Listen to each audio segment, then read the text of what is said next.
a young woman in India today, to be someone who has access to the best quality education that the country has to offer?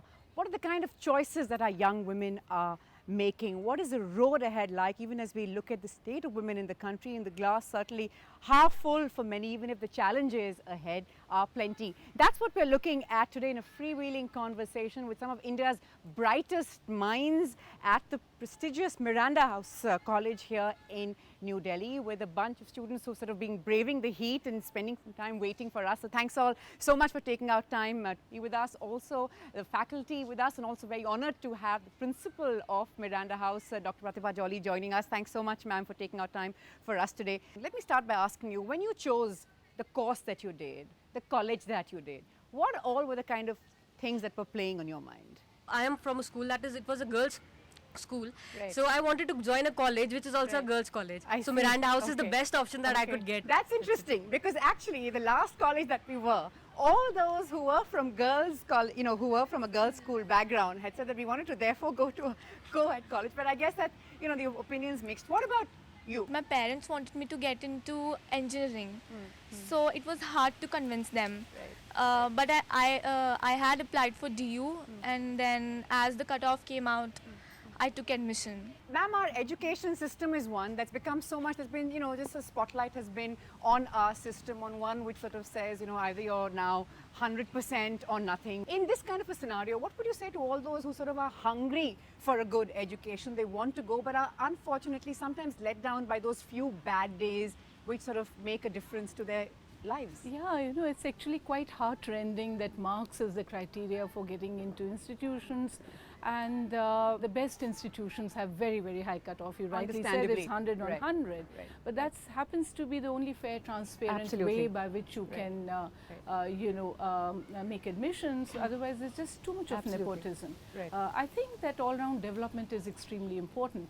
I do feel that there is undue emphasis on degree programs and education that's linked to degrees, Right.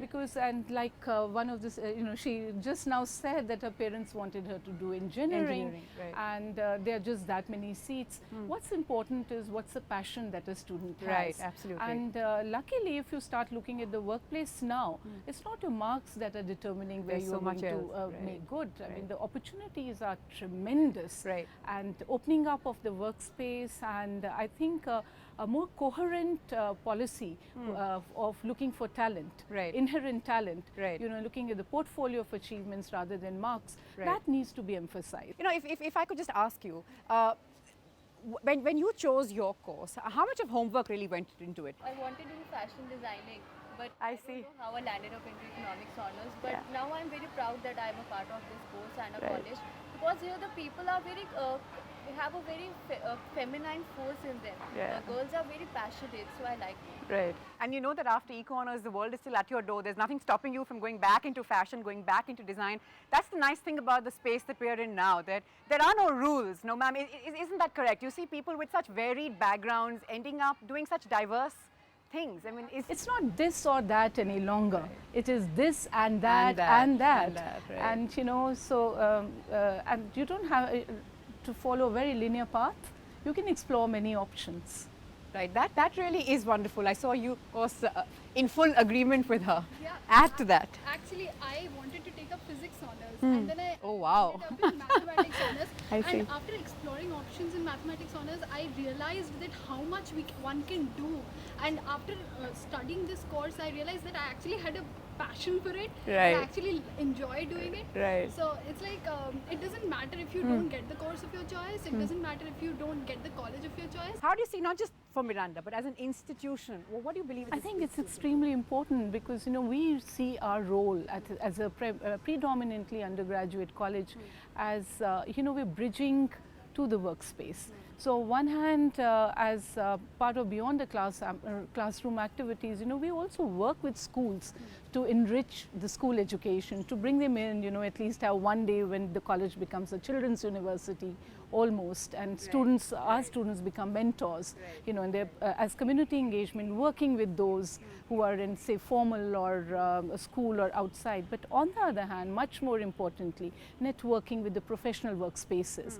You know, so this is where we see that we have very porous boundaries, and you have to keep giving them opportunities, be it our experts, resource persons who come here for workshops or colloquias or add-on courses, or our students who can go across the country.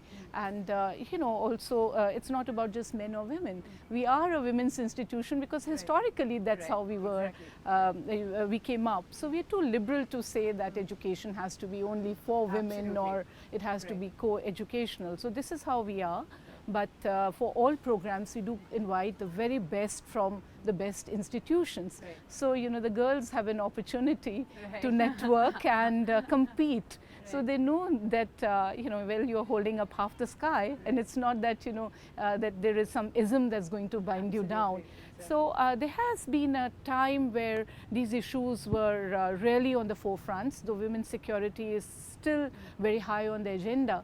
But these are privileged students, so they have to spend a lot of time thinking of themselves already as confident women who can tackle many of these situations with ease, but take on the bigger challenges, you know, the task of nation building or building a career or having, you know, leading pioneering movements and stuff like that. So I think that's where they are getting enough opportunity to challenge their own selves. Someone's of course mentioning safety and how, you know, we need to sort of, no matter how liberal the environment within college may be, the real world does lie outside, and whatever you may be here, you know, lots of times we're told that it's just so frustrating to be told, don't do this, don't do that, don't wear this, don't wear that. I can see everybody nodding in agreement, and I felt like that too. So tell me, how do you sort of deal with it? Be careful what you look like, be careful what you say, be careful. I mean, are you sort of dressed appropriately? How much of this sort of plays on your mind? And I can imagine it is very frustrating. I know it is very frustrating. Yeah, we can't say we would ignore that sort of that thing goes around in our mind. We have to blend in sort of, because it's not just how we carry ourselves, it's about how people look at us also. But apart from that, what are the best thing about bringing a change or about safety in our college is that our teachers just don't teach us. They train us sort of for the worst or for the best. What they make us do is that they make us rethink the obvious. You know, that sort of make us start questioning everything around us, like even the same even the structure of the society, even the norms or the customs that bind us, that you know, that sort of bring us an insight that make us also think very deeply, and that make us you know, sort of empowered to even face an injustice or, like, you know, stand up to that. So I think that's really important. I live alone in Delhi, and basically living over here, I think, has empowered me, because I have become more I've become more independent, and in the context that even if something is going wrong and I see somebody saying a man outside coming and being really derogatory or anything like that, because it happens to all of us, I have started standing up for myself, and I have gone to them personally and told them, because there was an event in the recent past where this middle-aged man clicked pictures of me, and he saw me and he still clicked pictures. So I went up to him and I told him and I screamed at him saying, you know, what are you doing? And he actually got scared. So I think that was empowering for me, because Bengal tiger. That is what it's all about. I went to him and I told him. So I think it's empowered me in the way that I can stand up for myself, especially, like, you know, the education that you get is also very important in spheres like this, where your mind opens up to these things instead of being dormant and being like, yeah, it's okay, hota hai. First of all, I think that protecting girls is not the good idea. Actually, we should change the thinking. Yeah, exactly. Because even if I'm wearing a kurti, salwar, or I'm wearing a short dress, that doesn't make a difference. If a guy has to do something, he will do that. So the basic idea should be, you know, to teach the children that everyone is equal. The patriarchy should not, you know, sustain in these times. That really is quite something. Well, the conversation, of course, continues right here. We're slipping into a quick break, but there's so much still to talk about. Back in just a moment.